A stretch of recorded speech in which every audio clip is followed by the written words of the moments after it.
Estás escuchando Castellón Confidencial.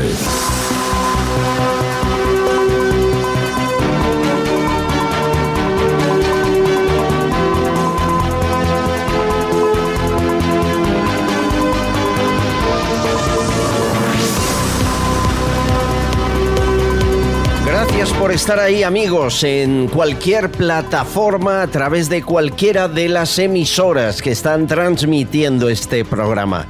Además de Decisión Radio, Gran Vía Radio Barcelona, cada día a las 6, un abrazo a la ciudad condal. Boom Radio Benidorm, cada mañana a las 11, cada tarde a las 8 con Leopoldo Bernabéu. Abrazos. Radio Montaña Leonesa, 1 de la tarde cada día. Al Catalán, H50, el Cierre Digital, el canal de YouTube. Muchas gracias, porque en pocos meses hemos superado los 1000 suscriptores y os estamos muy agradecidos. Spotify, Amazon Prime y muy especialmente en iVoox, porque ahí tenemos un canal privado, ahí tenemos un canal para fans, le llaman fans, a mí no me gusta el nombre de fans, pero bueno, seguidores que aportan un poquito de ayuda económica para que esto siga, para que la información confidencial, veraz y contrastada esté aquí. Aquí somos antibulos, pero también antisubvenciones públicas, y creemos que dar información veraz no debe costar dinero del bolsillo de las arcas públicas, que es dinero de todos. Por eso nos la jugamos con algunos buenos clientes que nos apoyan y con vuestra ayuda. Por cierto, empresas que quieran publicitarse en este podcast cada vez más oído, o en cualquiera de las emisoras que os he dicho, solo tienen que escribir albertcastillon7@gmail.com. Bueno, hay mucho que contar, empezamos. Estás escuchando Castellón Confidencial. Les he de contar que hay una ministra que está bajo el ojo del huracán. Volvemos a hablar de Podemos y volvemos a hablar de presunta financiación ilegal. Y la ministra es Irene Montero. Irene Montero está ahora mismo imputada en un caso que se acaba de abrir en Ecuador por la financiación, presunta financiación ilegal de su partido a través de Rafael Correa. Saben que ese presidente fue condenado a 8 años de prisión por precisamente sobornos y el pago de favores. Quiero que escuchen un documento que puede ser muy identificativo. El que pregunta es el compañero periodista Carlos Vera, quien responde Pascual del Chiopo, ex embajador de Ecuador en España. Yo mencioné hace un mes en mi cuenta de Twitter, y lo documenté, de contratos que celebran en la embajada ecuatoriana para pagar a asesores que dizque van a ayudar a ecuatorianos en sus problemas que tuvieron allá, con créditos y con hipotecas, que no terminan litigando porque ellos no pueden litigar por ecuatorianos, y cobran cifras espectaculares que terminan... Este es el periodista y ahora responde el embajador. Esto es un tema que cobraban, hoy por hoy he pedido, y el presidente que se lo ha comunicado de aquello, ordenó de inmediato que se suspenda la vigencia de esos contratos y se pare y no se siga pagando las cuotas del mes de junio, incluso ni del mes de julio. Porque sí descubrió usted el trasvase. Sí, señor. Sí, señor. Vio que inclusive la esposa de Pablo Iglesias estaba vinculado a uno de esos grupos. Pero es que el presidente de la compañía Kinema, o del estudio Kinema, o como se llame, es el señor Rafael Mayoral. El señor Mayoral es diputado de Podemos desde el 2015. Y en el otro actúa una señora, Irene Montero, que es la esposa de Pablo Iglesias. Llegaban hasta 1.100.000 euros por año. 1.200.000 euros por año. Okay. ¿No? Y en pandemia el año pasado se tuvo la osadía de firmar un contrato anual de 775.000 euros. Pero ahí no viene el tema. El tema es algo peor. Es que era para asesorar a los ecuatorianos para que no exista el desahucio por falta de pago de la hipoteca. Pero es que la ley española, precisamente por algún tiempo atrás, cuando hubo la crisis, impidió ya que exista el desahucio. Entonces ya no sé qué defendían. Fíjense la trampa, ¿eh? Si esta información que les estamos ofreciendo se confirma, cobraron 700.000 euros para evitar el desahucio de ciudadanos ecuatorianos en España durante el año de pandemia, cuando una ley hecha precisamente por ellos participando en el gobierno prohibía los desahucios, que era como decir que engañaron al gobierno de Ecuador. Bueno, la denuncia va contra Mayoral e Irene Montero. Se habla en total de 2.600.000 euros. El primer pago el 23 de febrero del 2012, 18.000. El último hace bien poco más de 300.000. Y Correa adjudicando a dedo a Kinema, esta cooperativa de Podemos, 11 contratos públicos. Estamos ante otro escándalo que va a quedar en nada, como ha ocurrido con algunos de la financiación irregular de Podemos, o no, o esta vez sí. Es novedoso que estemos hablando de contratos tan recientes que en el año 2020 estaban en vigor, y también novedoso que el nombre de Irene Montero aparezca en ellos. Estás escuchando Castellón Confidencial. Pide Taxi, la mayor flota de taxis de España. La rapidez y calidad del servicio está garantizada. Sigues el trayecto del taxi que has pedido sobre el mapa hasta que llegue a recogerte. Infórmate en pidetaxi.es y descárgate su aplicación. Garantizan el precio máximo de tu trayecto y puedes pagar con su aplicación con total seguridad. Descárgate la aplicación de Pide Taxi. Déjenme saludar, María Ángeles López de Celis. ¿Cómo estás, querida? Muy bien, buenas tardes. Gracias por estar ahí. Encantada. Saben que es habitual de este espacio, que ha sido secretaria de los presidentes en Moncloa desde Suárez hasta Zapatero, y que sigues trabajando como funcionaria para el Ministerio del Interior. Al final todo se sabe. Todo se sabe. Al final, ¿no? Aunque siempre. Sí. Siempre. Esa máxima es cierta. Cierta. Bueno, me acaba de contar, por cierto, que Aznar es alérgico al champán. No lo sabía eso, ¿eh? Todo se sabe al final, hasta eso. Pues fíjate, yo me enteré de una forma casual, porque un día comentando en Moncloa, Ana Botella, pues de su boda, de cuando iba a casar su hija, y bueno, pues estas cosas que se cuentan. Y entonces la noche de bodas de Aznar y Ana Botella la pasaron en el Hotel Villamagna, regalo de los padres de la novia. Uh-huh. Y en la habitación había una botella de champán y una botella de agua, porque Aznar es alérgico al champán, y así nos enteramos. No sabía nada. Bueno, hoy tengo una visita muy especial de alguien muy querido, un periodista de raza, y que ha hecho muchas cosas en su vida. Quizá la menos importante de la que más hablaremos hoy, porque después de ser corresponsal en más de 30 países, incluida Corea del Norte, imagínense lo que es ser corresponsal ahí, muchos de ustedes le conocen como el director del diario El Mundo, que duró menos en el cargo, un añito justo. David Jiménez, bienvenido, ¿cómo estás? Un placer estar aquí y verte de nuevo. Bueno, estamos en forma a pesar de todo. Estamos, que nos quiten lo bailado, ¿no? Pero estamos todavía ahí. Peleando, que nos quiten lo bailado. Peleando. Oye, ¿tú sabes lo que son los cancelados? Estos seres humanos que de pronto salen del establishment, se desvían de la norma establecida, piensan más allá de lo que obliga la versión oficial, y poco a poco te hacen el vacío social y te quedas... Pues eso, cancelado. ¿Tú eres cancelado? ¿Estás cancelado? Lo he conocido. Es verdad que fui cancelado, despedido de 3 medios de golpe. Llegó un punto en el que, después de salir de la dirección del Mundo, me pasó incluso de ir a universidades a dar charlas, y que por detrás hubiera una operación para que no hablara.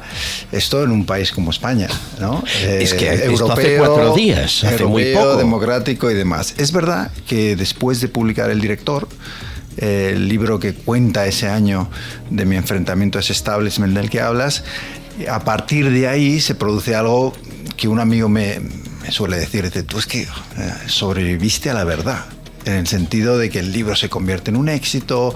Ahora estamos muy cerca de hacer una película sobre El Director, y a partir de ahí, digamos que yo tomo un camino un poco diferente. Es decir, en el establishment sí que estoy fuera, pero tengo la suerte, la fortuna de poder escribir para el New York Times, para escribir en grandes medios extranjeros, para hacer podcasts en Amazon. Es decir, digamos que los medios generalistas sí que se produce un veto, pero afortunadamente yo tenía otras opciones y eso es lo que me ha permitido pues seguir escribiendo libros y sí, pero hay que explicar esto, porque esto que parece que hablemos de la prehistoria, esto hace 5 años, 6 años. Sí, yo salgo del Mundo en el año 2016. Duró, como bien dices, el director que hasta entonces había durado menos en el cargo, 1 año, y yo esto lo llevo como con orgullo, ¿no?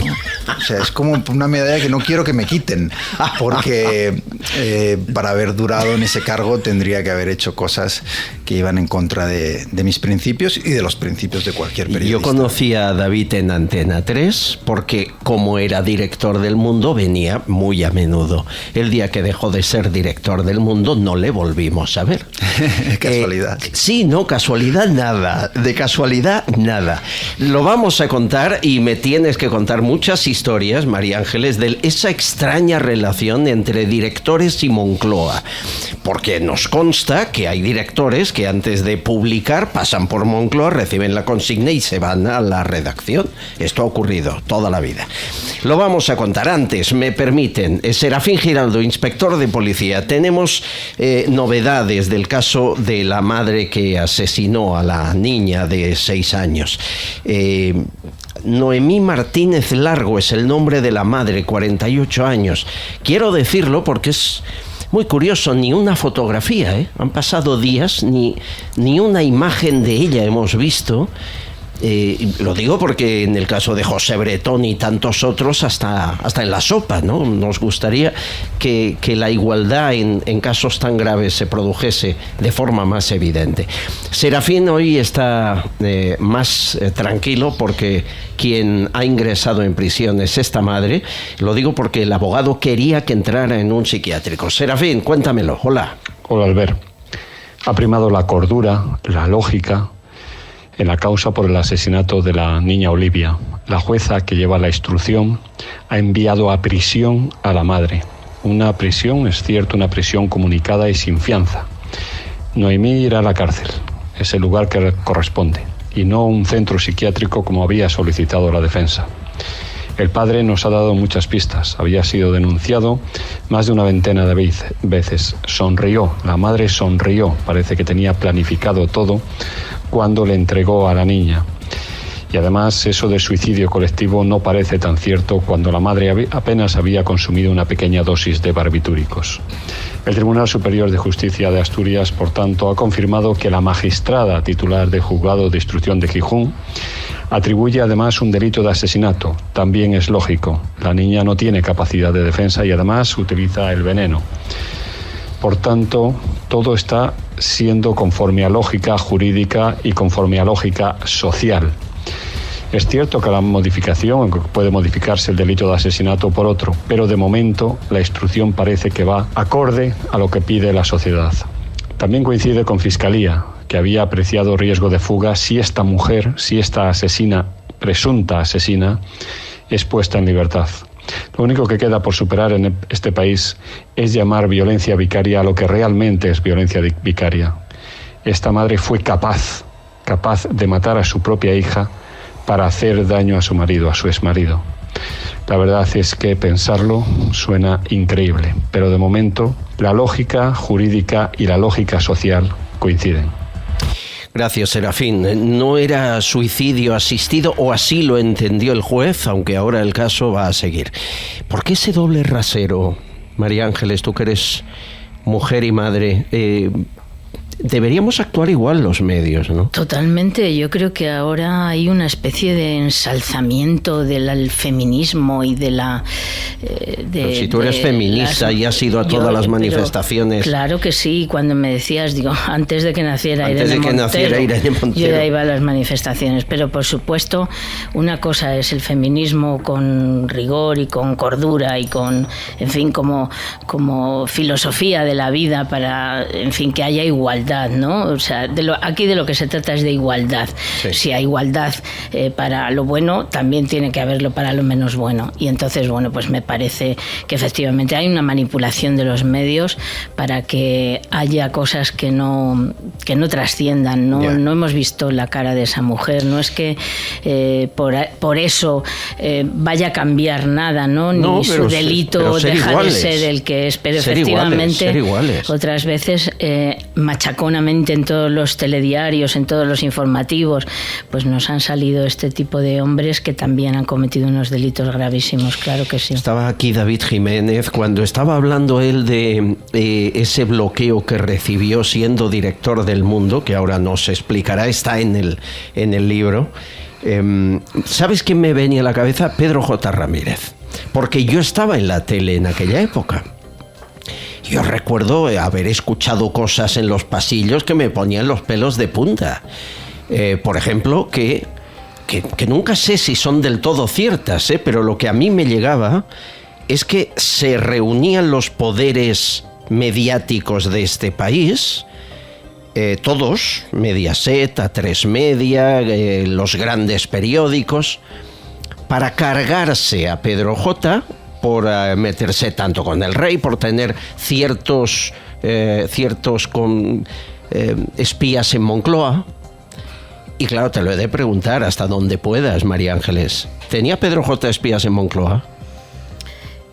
Todo el mundo habrá oído hablar de bueno, supongo que todo el mundo, me refiero no a la opinión pública en general, pero sí los que vivimos un poco en este mundillo, pues que Pedro J. tenía su garganta profunda en Moncloa, ¿no? En la presidencia del gobierno, en la zona cero de la presidencia del gobierno, y él le llamaba Jano Bifronte. Jano Bifronte es un dios de la mitología romana, sí, que tiene dos caras, una mira hacia adelante y la otra mira hacia detrás. Pedro J. Ramírez es un tipo que no da puntada sin hilo, eso sí, está claro. Durante 8 años del gobierno Zapatero jamás desveló quién era su fuente, quién era esa persona que le informaba de cosas tan íntimas, de pensamientos tan íntimos, de planes tan absolutamente desconocidos como para que Pedro J. tuviera esa información. Era una cosa realmente chocante. Cuando nosotros, durante los años que yo trabajé en Moncloa, tantos años, se hablaba de las filtraciones y todo el mundo se miraba unos a otros. ¿Qué? Las filtraciones salen de donde, de los más, de los primeras espadas, son de donde salen las filtraciones. Pero a ver, David, ¿tú sabes quién era? Yo sí, yo te lo voy a decir. Sí, pero antes pregunto, bueno, David, ¿tú sabes quién? Yo recuerdo aquellos artículos dominicales de Pedro J. donde siempre hacía referencia a esa fuente y todos sospechábamos que era el propio Zapatero. Pero mira, si no era Zapatero, tenía que ser un ministro o alguien muy cercano. Se conocieron en el año 2000. Cuando se conocieron más a nivel personal en el año 2000, cuando Zapatero fue nombrado secretario general del Partido Socialista. A partir de ahí se cayeron bien, pero había un problema. ¿Cuál? Y es que Pedro J. era enemigo acérrimo de Felipe González, y Felipe González a Pedro J. no podía ni verlo, como te puedes imaginar. Todo el GAL y todas sus consecuencias fueron, en fin, como todos sabemos. Entonces se reunían las primeras veces que contactaron. Se entrevistaban en la casa de Gertrudis Alcázar, que era la jefe de la secretaría, mi jefa, vivía en la calle Bravo Murillo, y se reunían en casa de Gertrud. Gertrud era, para Zapatero ponías su vida en sus manos, Gertrud era su mano derecha, izquierda y de todo, confiaba en ella plenamente. Y un día, después de que Zapatero ya dejó de ser presidente, Pedro J. confesó que había sido su Jano Bifronte. O sea, el propio Zapatero filtraba a Pedro J. lo que le daba la gana. Las emociones, y la gente haciendo especulaciones. Y entonces, claro, era una información tan íntima que era muy sospechoso. Bueno, esa historia es real. Qué bueno. Bueno, pero esa relación la tuvo también con Aznar, sobre todo en la primera legislatura. Yo cuento en El Director, por ejemplo, la anécdota en la que Álvarez Cascos se mete en el despacho de Pedro J. Yo entonces era un joven reportero y él había iniciado esa relación que tenía con una joven cordobesa, ¿no? Y y lo que hace es pedirle a Pedro J que por favor intervenga en el partido para que no lo maten por tener esa relación fuera del matrimonio que dentro del Partido Popular podría ser mal vista, ¿no? Es decir, pero yo eso lo he vivido. Llegó a tener ese poder en el que los ministros entraban como peticionarios, ¿no? A pedirle que por favor pero esto ha pasado. A veces el periodista está en un punto más importante que el del compañero del partido. Yo vi a Miquel Roca pidiéndole a Luis del Olmo que intercediera por él ante Pujol, porque Pujol se lo quería cargar. O sea, estas cosas que parecen absurdas, esto ocurre, esto... Es lo que yo llamo los ministro periodistas, ¿no? O sea, que son periodistas que en realidad son medio políticos, medio periodistas. Se podían sentar en la mesa del Consejo de Ministros perfectamente. De hecho, yo creo que estaban sentados sin estar. Sí, es decir, eso es. Que muchas veces, o sea, estos tres tenores de la prensa que yo llamo, ¿no? Que fueron Cebrián, Ansón y Pedro J. Decidían muchas veces quién era ministro y quién no era ministro. Decidían políticas. Aznar llegó a llamar a Pedro J antes de un debate del Estado de la Nación y las cosas que Pedro J le decía por teléfono que debía decir, al día siguiente las decía. Ese es el grado de influencia que han tenido esa generación, que es verdad que luego han perdido muchísimo poder, porque llegó Internet, ya digamos que ya no eras uno de los 3, 4 grandes periódicos, ahora hay muchos más medios y ese poder se ha diluido, pero en esa época tremendo. Esos ministros periodistas os tenían puedo mucho poder. contar que en alguna ocasión vino Jesús Quintero, el loco de la colina, hacer alguna entrevista a algún presidente. Nos tenían prohibido que habláramos con él, porque este hombre tenía una capacidad para sonsacar información que parecía que te hipnotizabas. Maravilloso, Jesús. Una cosa tremenda. Como hablaba, claro, maravilloso. te hipnotizaba. Sí. Bueno, a ver, David Jiménez, ¿quién te cortó la cabeza como director del diario El Mundo?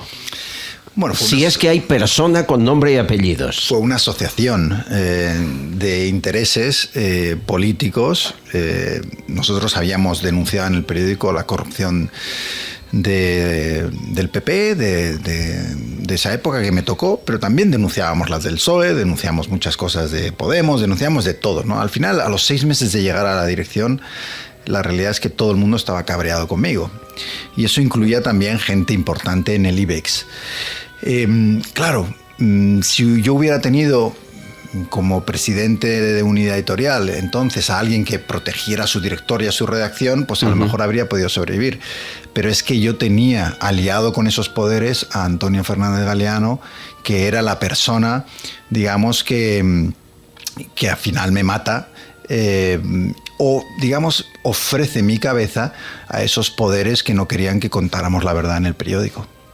¿Y hubo una noticia que fue la que colmó el vaso y la gota final o no? Hubo 2 cosas que yo creo fueron decisivas, ¿no? Una de ellas fue al poco de llegar, cuando en el periódico se está organizando en el grupo una recepción de un aniversario del diario Expansión, donde van a venir Rajoy y 7 ministros de aquel gobierno.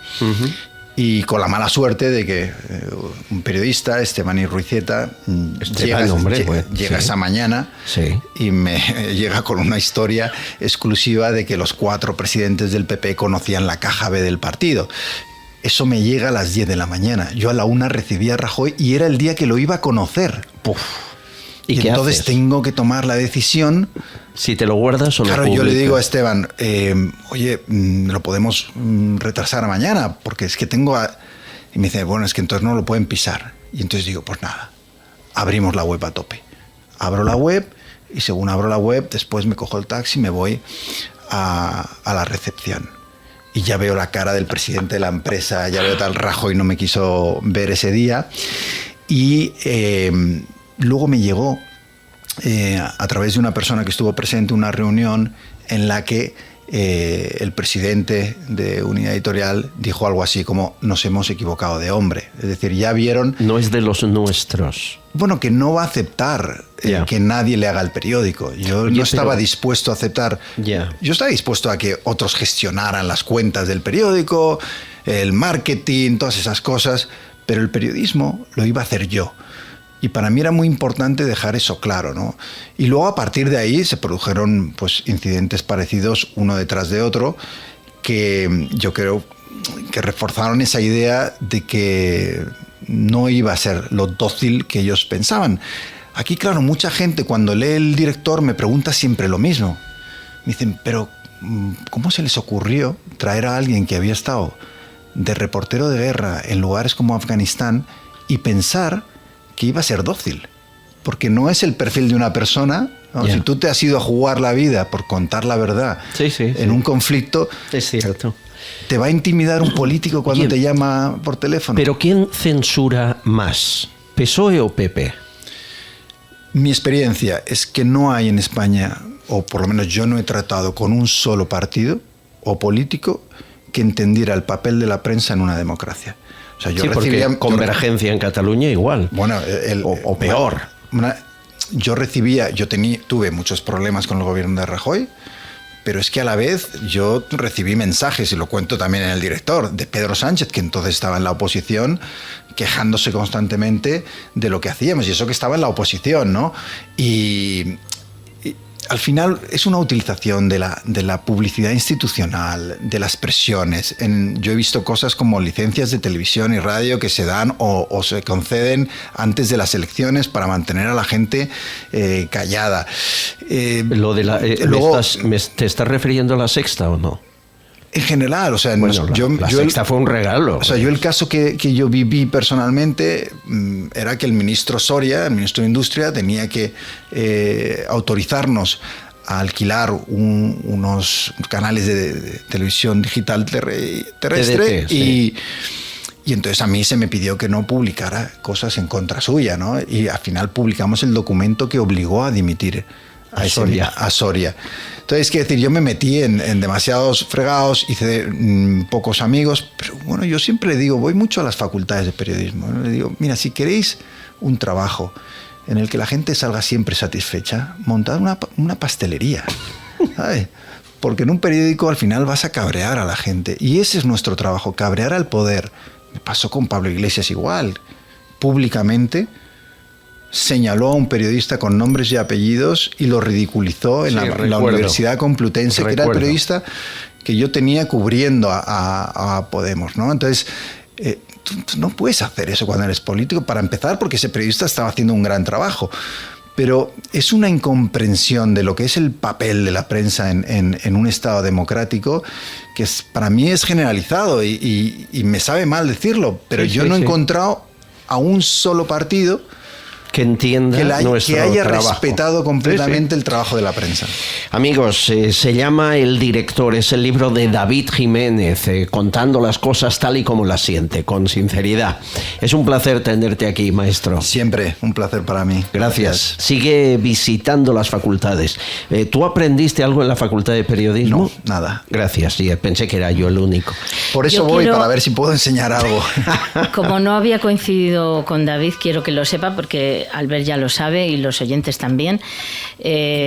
Todos mis libros, todas mis novelas tienen un protagonista muy marcado, un protagonista con un protagonismo muy marcado, que es un periodista. En todas mis novelas, como homenaje a la profesión, porque yo he sido una admiradora de todo el colectivo y sobre todo, gracias a vosotros, yo he podido hacer muchos trabajos y escribir muchos libros. Bueno, pues admiración mutua entonces. Sí. María Ángeles, un beso fuerte. Muchas gracias. Gracias por estar aquí. No se vayan, seguimos. Si te gusta el programa, suscríbete a nuestro canal de YouTube y todas nuestras redes sociales. Es totalmente gratuito y contigo creceremos más. Hemos creado el Jardín del Mar, lugar perfecto para escaparte de la rutina. Experiencia con aroma a mar. Cocina vanguardista, innovamos plato a plato. Obligatorio probar las hamburiñas con mayonesa de pimentón o los chipirones encebollados y el espectacular cachopo de atún, único. Y para los más clásicos, un bocata de calamares con pan negro y mayonesa cítrica. Estamos en la Avenida de los Andes 48 de Madrid. Reserva en el 91 81 45 7 772. 91 81 45 772. El Jardín del Mar, un oasis en pleno Madrid, los 365 días del año.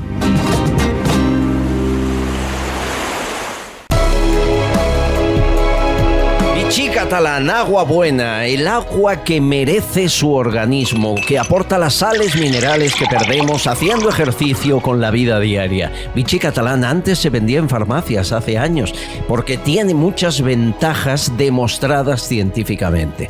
Rebaja los niveles de colesterol malo, combate la osteoporosis, reduce la acidez de estómago. Vea todos los informes médicos en la página web vichycatalan.es. Es agua con gas, pero con gas nacido de forma natural en el fondo del planeta. Vichy Catalán, posiblemente la mejor agua del mundo.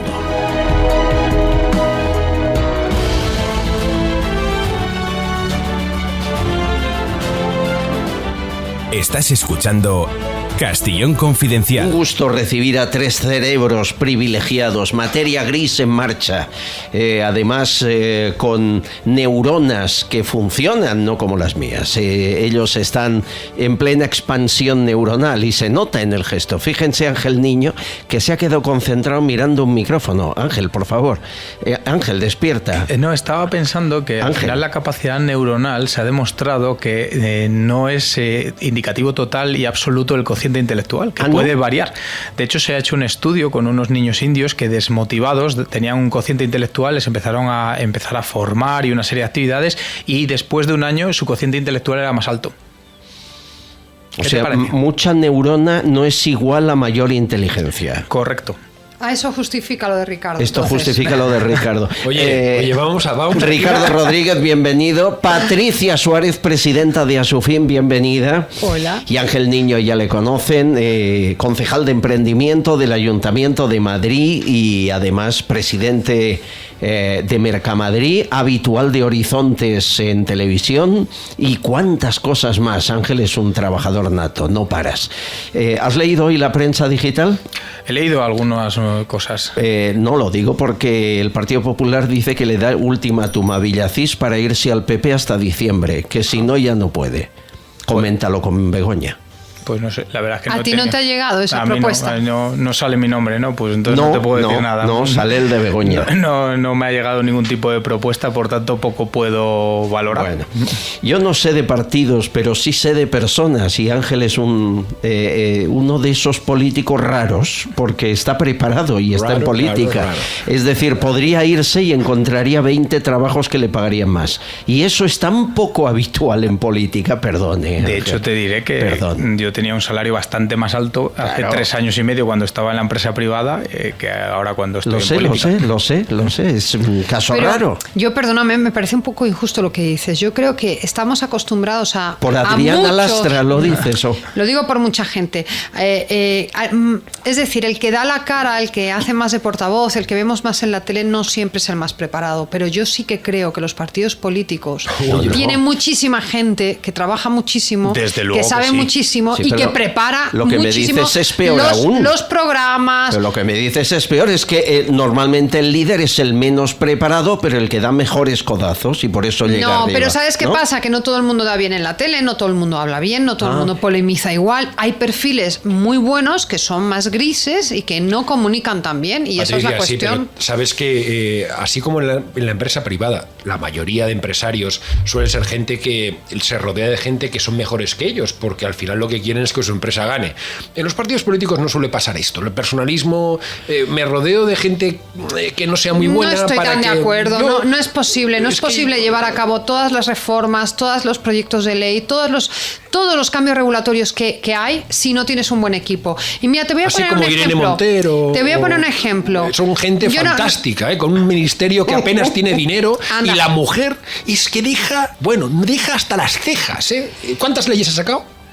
Escúchame, no te desvíes. Te voy a poner un ejemplo que me gusta más. Y que a ti te va a gustar. La ley trans ya me cubre si me desvío. Escúchame, ¿tú ves a Mancio Ortega dando un speech político? Y sin embargo tiene una gran empresa y lo ha hecho grande. Pero Pablo es Isla, decir, pero una Pablo cosa Isla es comunicar. Pablo Isla ha sido el mejor CEO durante muchos años y tampoco era el mejor speaker de la historia de este país. Pero no es su trabajo estar explicando. Pero no era su trabajo estar explicándole a la ciudadanía qué estamos haciendo y por qué vamos hacia allí. Esa es la cuestión.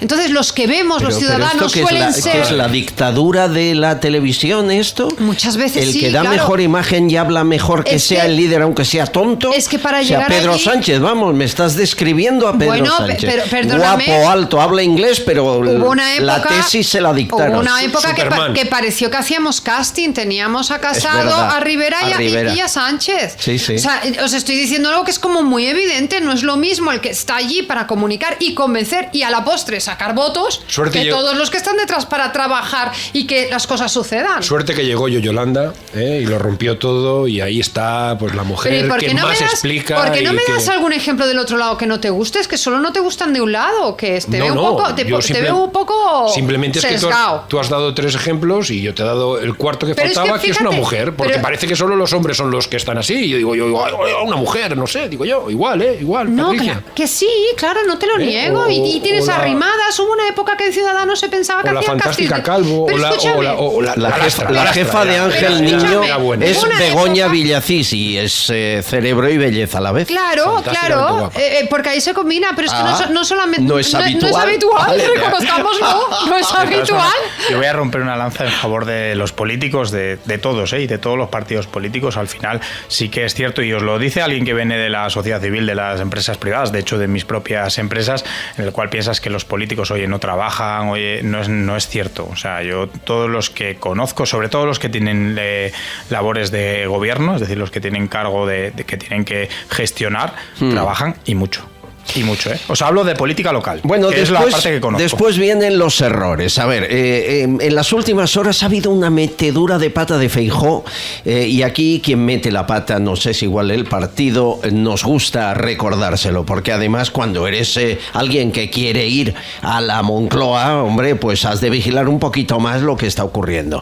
Feijóo ha dicho que Sánchez eliminó la deducción de IRPF por comprar vivienda y que él la va a volver a poner. Escuchen, por favor. Retomar la antigua deducción fiscal por adquisición de vivienda habitual.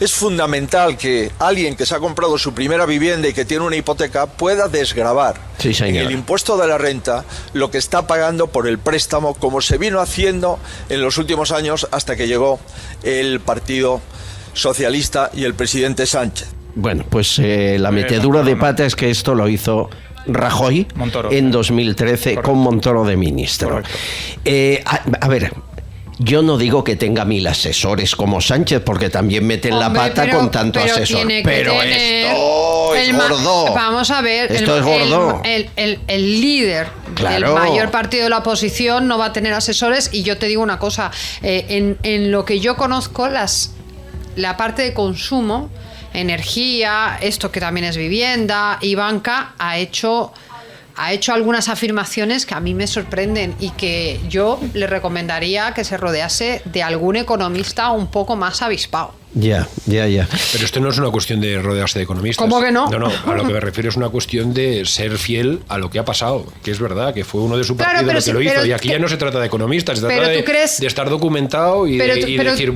¿qué voy a decir?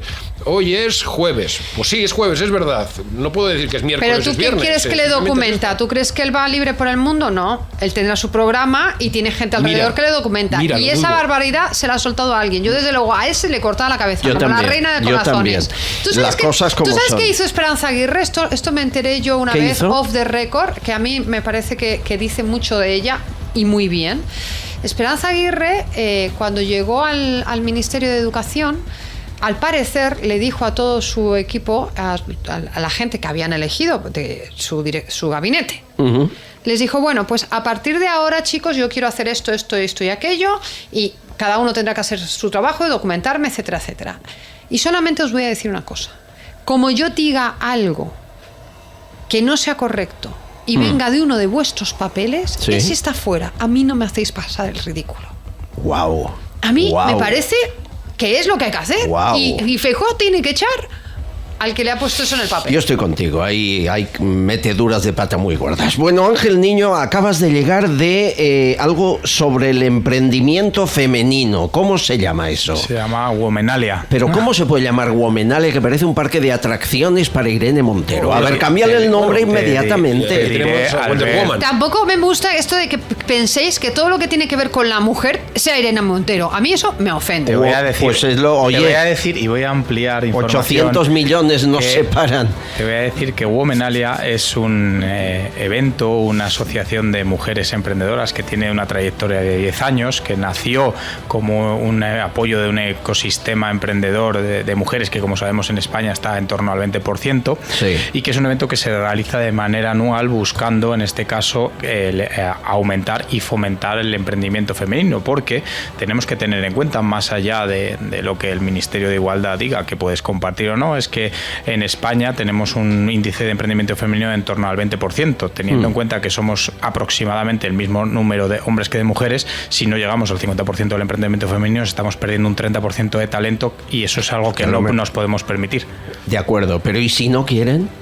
Bueno, no es que quieran que la oportunidad es la misma. Claro. No, tienes que preguntarte por qué no. ¿Me dejas? Por favor, me dejas un segundo. Mira, yo soy una persona, ya me conoces, muy pragmática. Entonces, obviamente, cuando detectamos este problema, por cierto, decir que en Madrid Emprende estamos en torno al 50% de emprendimiento femenino que masculino. Cuando detectamos este problema de emprendimiento femenino, yo me puse a hablar con emprendedoras de aquí de Madrid y les preguntaba por qué emprendían. En la mayor parte de los casos emprendían por lo que todos emprendemos, que es por solucionar un problema que existe y que tú crees que tienes una idea y un proyecto que lo puede llevar a cabo de manera más eficiente, y con lo cual ganar dinero y cambiar el mundo, si puede ser. Pero les hacía una pregunta bastante dirigida, que es: ¿y quién es tu referente emprendedor?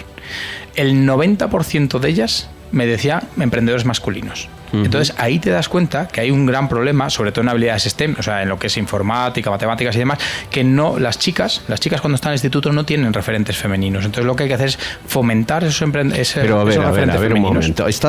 ¿Hablamos de cuota o no? No, hablamos de talento. El talento no se reparte entre hombres y mujeres de manera desigual. Mira, me recuerda el Consejo de Radio Televisión Española. Correcto. Llega Podemos y PSOE y deciden que se haga por talento, por currículum. Y escogen a los 200 mejores currículums del Consejo de Radio Televisión Española. Y cuando están los 200 dicen: ahora la cuota. Pero nadie ha hablado de cuotas. Mitad y mitad, al menos la mitad mujeres. Con lo cual, un montón de hombres muy preparados se fueron para abajo. Pero y subieron mujeres que no habían hecho ni la mitad que ellos. Pero estaban entre los 200, claro, ¿no? Sí, pero eran mucho peores. O sea, al final, eran mucho peores. Yo no hablo de cuotas. La gran diferencia en el emprendimiento es que tú puedes emprender o no. Lo que pasa es que sí que es cierto que puedes fomentar y cambiar el mercado. Al final Ángel, permíteme, sí. Tú has dicho algo y es normal. Es decir, cuando en un momento determinado de la historia el 100% de los emprendedores han sido hombres, le dices a una mujer cuál es tu referente y lo normal es que sea un hombre. Otra Correcto. Cosa es que luego ella crea ser emprendedora. Pero el mensaje que has lanzado a mí me preocupa. Yo creo que no es así. Es decir, si una mujer no tiene las mismas condiciones o las mismas posibilidades, quiere decir: yo tengo un proyecto y soy hombre. Y Patricia tiene un proyecto y es mujer, y tenemos a un fondo de inversión delante, el fondo de inversión va a decidir invertir en mí porque soy hombre. Eso es lo que yo he leído de la realidad. Pues entonces estamos en igualdad de condiciones. ¿Qué necesidad hay de promover algo en la que, como ha dicho Albert, quizás no quieren ser emprendedoras y tampoco habrá que forzarlas? Te explico. No, nadie está forzando. Lo que estás dando alternativas. Lo que no puede ser es que en un país como España cada vez haya menos mujeres ingenieras. ¿Y por qué no hay mujeres ingenieras? Porque no hay referentes de ingenieras femeninas.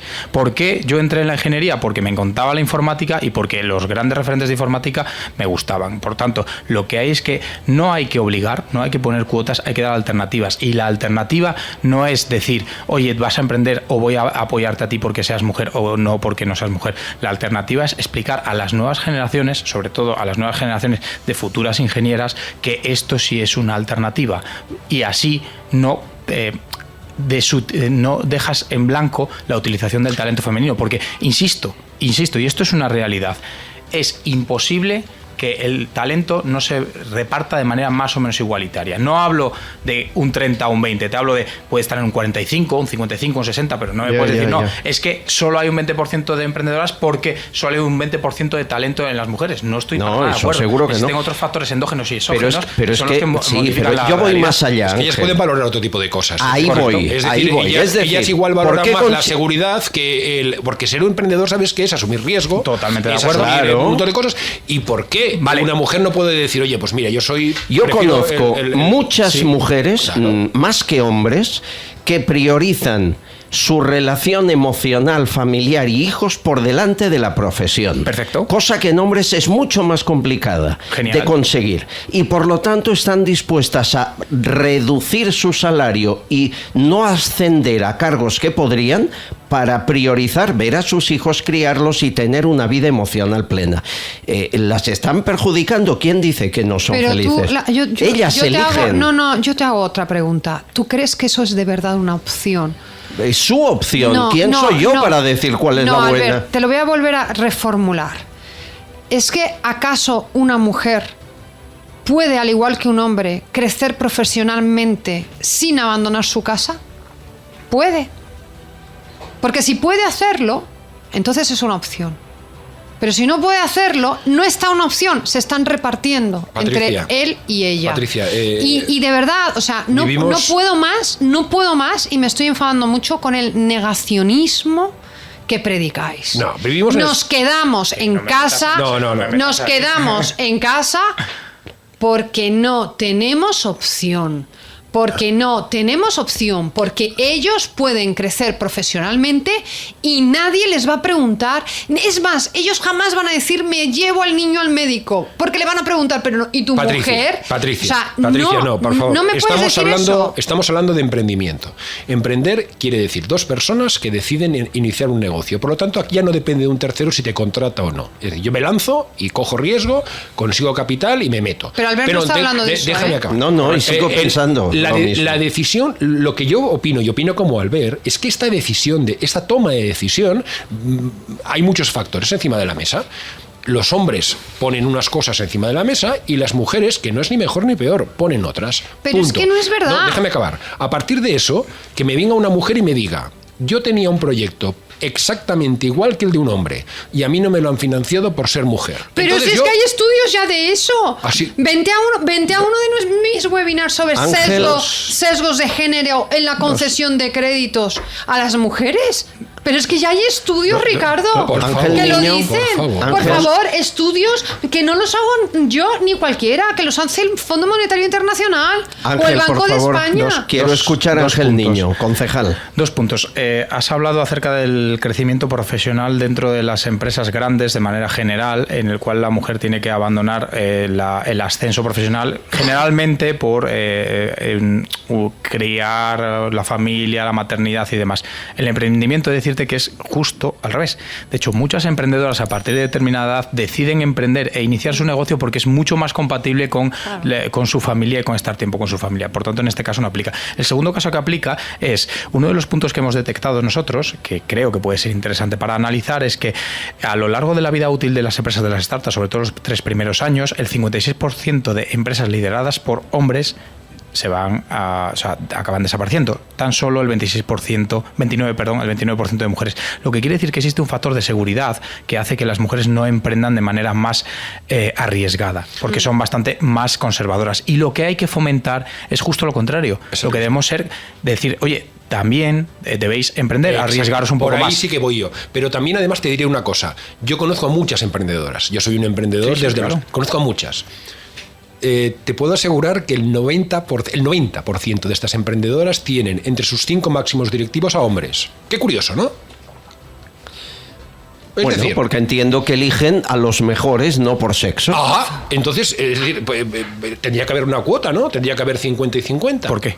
No, digo yo. No tiene por qué. Si el talento está repartido... ¿O es que al final ellas no encuentran porque resulta que no, o sea, van a buscar y dicen, oye, mira, pero yo no creo que ninguna mujer busque excepto Patricia, la mayoría no buscan a un equipo solo de mujeres. No, pero a lo que yo me refiero es que tengan a su equipo todos hombres. A mí yo me hago la pregunta, ¿y por qué? Es decir, es evidente que una emprendedora no le va a poner una cortapisa a una mujer para contratarla porque ella misma es mujer. Aquí la cuestión, señores, y aquí somos 4 ideas distintas del mismo tema, es si los genitales deciden el trabajo, el emprendimiento, si los genitales han de decidir nuestra vida política, profesional, nuestra mentalidad y nuestra ideología. Hay quien dice que sí, que afectan tanto como para nos hemos de ayudar por genitales, me permite la expresión, y hay quien dice que la evolución humana está en otro parámetro. De condiciones socioculturales y socioeconómicas. Que marca mucho más que los genitales. Por supuesto que sí. Estamos completamente de acuerdo. Patricia no. No, yo me no. dice que no. Yo no. Los genitales marcan más que las condiciones socioculturales donde has vivido. Los genitales marcan siempre allí donde hayas vivido. Siempre. Siempre, da igual si vives en África que si vives en Europa, siempre partes con desventaja. Y si no lo queréis ver, bien por vosotros. Es un debate, ¿eh? Es un debate. De estas cosas se habla. Pero las diferencias, obviamente, no puedes comparar a una persona que ha nacido en Occidente. Y además te puedo poner el ejemplo perfecto. Hoy he estado en la misma mesa de Womenalia con Maudu, que es uno de los emprendedores africanos que ha venido a España, que él decía que cuando era pequeño iba al río a por agua. Esa condición sociocultural y socioeconómica te cambia la vida. Abismal en función de cualquier otra, de cualquier persona. Ya, pues ahora pon a la mujer yendo a por el agua. Vamos a hablar de... ¿Qué te parece? Vamos a hablar de hombres. No, ¿y qué te parece a esa mujer africana que tenga que ir al río por agua? Por favor. Pues sí, exactamente igual. Mira, dime que está igual que este hombre que no, tú has espera, que te voy a conocido. hacer la pregunta de otra forma. ¿Está igual una mujer que haya nacido en Occidente, en España, que esa persona que ha nacido en África y va a recoger agua? Ese es otro factor distinto. Pues eso es un condicionante sociocultural y socioeconómico. Claro, evidentemente, de la misma manera que te digo que no es lo mismo ser pobre en Luxemburgo que ser pobre en Madrid, que ser pobre en África. Pues claro. Pero si tú eres una mujer, serás peor pobre en África que un hombre en África. Siempre. Pero el debate es... ¿Qué es lo que marca más, los genitales o las condiciones socioculturales y socioeconómicas? Las condiciones socioculturales y socioeconómicas. Yo también. Después, dentro del mismo ámbito, es posible que yo también te puedo comparar que el sexo influya, pero las condiciones socioculturales y socioeconómicas están por encima de eso. Os hago una pregunta. Hoy se ha producido un hecho sin precedentes en los últimos 4 años. Una manifestación de comisiones obreras y UGT. Esto es un fenómeno paranormal. Ha ido Iker ha estado ahí analizando cómo puede ser. La nave del misterio. La nave del misterio. Escuchen, por favor, el grito de guerra de esa manifestación, que era este. ¡Salario conflicto! Salario conflicto. Es decir, o subimos el salario mínimo a 1.100 o el conflicto. Y, por cierto, el secretario general de UGT y comisiones, Patricia, que jamás han puesto a una mujer en el cargo en su puñetera vida. A ver, es que no hay nada más machista que un sindicato. Han hablado de las condiciones. Escuchen a Pepe Álvarez. Hoy decenas de miles de trabajadores de toda España están diciéndole a la patronal, a la COE, que vuelva a la mesa de negociación. Que si no vuelve a la mesa de negociación, los convenios se van a continuar firmando, efectivamente, pero va a ser a base de conflicto. España no necesita conflictos. España necesita acuerdos, necesita entendimiento. Y en ese sentido, para nosotros es fundamental que la COE lo entienda y la vuelva a la mesa de negociación. Si no hay posibilidades de que vuelva a la mesa de negociación, de cerrar un acuerdo... La manifestación era contra la COE, no contra el gobierno, para que aumente el salario mínimo, Ángel. Justo te iba a decir que hemos resuelto en esta mesa, sin tener que ir a la nada del misterio, cuál era la manifestación, y se manifestaban no contra el gobierno, como suele hacer habitualmente los sindicatos cuando no gobierna PSOE o sus aliados, sino contra la COE, que por cierto es un organismo igual que ellos. Es decir, que en 4 años que hemos tenido la mayor inflación, la mayor subida de energías, que no han bajado los desahucios, que es otro motivo de salida a la calle, que aunque haya subido el salario mínimo, el nivel de pobreza aumenta.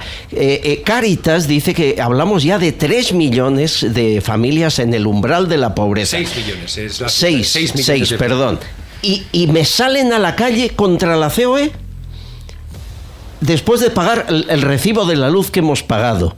de la subida de impuestos, de que el dinero de Europa no acabe llegando a las familias y siga retenido no se sabe dónde. Y me salen manifestándose contra la COE, que se vayan al lado de Yolanda Díaz y monten la oficina en el despacho de enfrente. Acabamos antes, ¿no? Pero vamos a ver, yo creo que es que se tienen que sentar todos a la mesa y que Yolanda Díaz está apoyando a los sindicatos, con lo cual... ¿Apoyando o pagando? Con tu dinero y el mío. Esto yo no lo sé. Yo pero sí, te lo digo. Apoya en 4 años. Apoya la tesis de los sindicatos, y aquí la que no quiere subir el salario mínimo, porque al final que lo tiene que subir es el gobierno, y Yolanda Díaz se ha distinguido, y me imagino que se quiere seguir distinguiendo, por presentar grandes acuerdos sociales. Patricia, lo que sea... termino. Y como no se consigue ese acuerdo social, que ha hecho Yolanda, pues decirle a los sindicatos... Salid y protestarle a la COE, que son los que no quieren, porque ellos sí. En un país en el que yo siempre he alucinado que los sindicatos, con el índice de afiliación que tienen, representen a todos los trabajadores. A mí esto siempre me ha parecido increíble. Es decir, un 1% de los trabajadores de España pagan cuota y representan a todos. Pero ahí no voy a entrar. Lo que se ha puesto encima de esta mesa es que ha pasado 3 años en los cuales los sindicatos podían haber salido por 50.000 motivos. Claro. Eso es lo que se dice. Como nunca. No ahora, que si salen ahora para que la... Y lo lógico es que un sindicato salga siempre en contra del gobierno, no en contra de otra organización, porque cualquier día es como si COE... salir a la calle en contra de UGT. Sí, pero permítanme. Es absurdo. Datos. Desde que está Yolanda Díaz de ministra de Trabajo, estos 2 sindicatos, Comisiones Obreras y UGT, solo estos 2, han recibido 40 millones de subvención pública. Con Rajoy estaban en 9 entre los 4 años. 40. Con Rajoy hicieron un montón de manifestaciones, con este gobierno ninguno. La pregunta es evidente. ¿Están comprados los sindicatos, Patricia? Para mí los sindicatos son... empiezo por el principio. Para mí los sindicatos son necesarios. Es verdad que no todo el mundo paga la cuota y no todo el mundo está afiliado, pero sí que representan. Como te digo yo, que yo represento una asociación de consumidores y solamente tengo 24.000 afiliados. Yo entre ellos. Y sin embargo, tú entre ellos. Y sin embargo, si alguien me pregunta, pues todo el mundo considera que represento a los consumidores financieros. Quitado ese debate...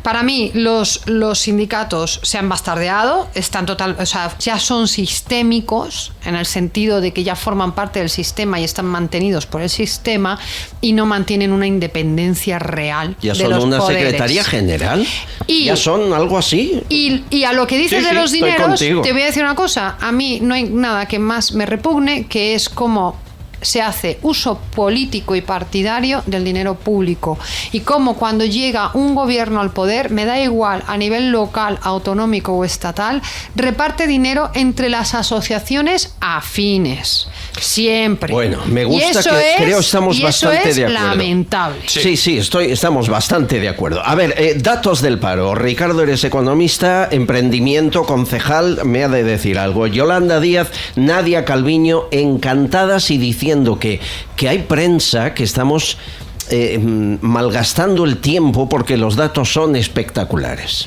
Para la ciudadanía, y seguramente son muy malos datos para los agoreros del apocalipsis, que da igual lo que pase en nuestro país, nos están diciendo todo el día que todo va mal. Soy consciente de que todavía hay muchísimas personas en paro, nos queda mucho por hacer, pero es verdad que los datos de hoy son muy positivos. Reducimos el paro en un mes, que como saben ustedes, tradicionalmente el paro aumenta. De la economía española, lo que vemos es que la economía española sigue creciendo y sigue creando empleo, incluso en un contexto internacional tan complejo.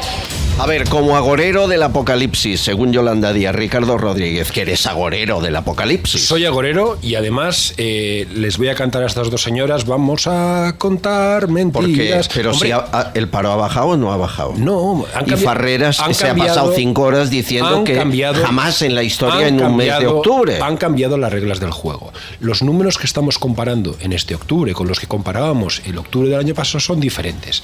Y son diferentes porque hay 230.668 personas que ahora les llamamos trabajadores fijos discontinuos, que ya no computan en el paro. Te he dicho 230.668. Quiere decir, estos buenos hombres y mujeres y lo que sean, el 30 de septiembre, cuando fueron despedidos o acabó su actividad, ya no han pasado a las listas del paro. Ya entiendo. Estos se quedan y volverán en la campaña de Navidad y volverán en la campaña de Semana Santa. Ya no computan como parados. Por lo tanto, estamos comparando cifras que no son reales. El año pasado, estos, cuando el 30 de septiembre acababa su campaña de verano de servicios, computaban como parados.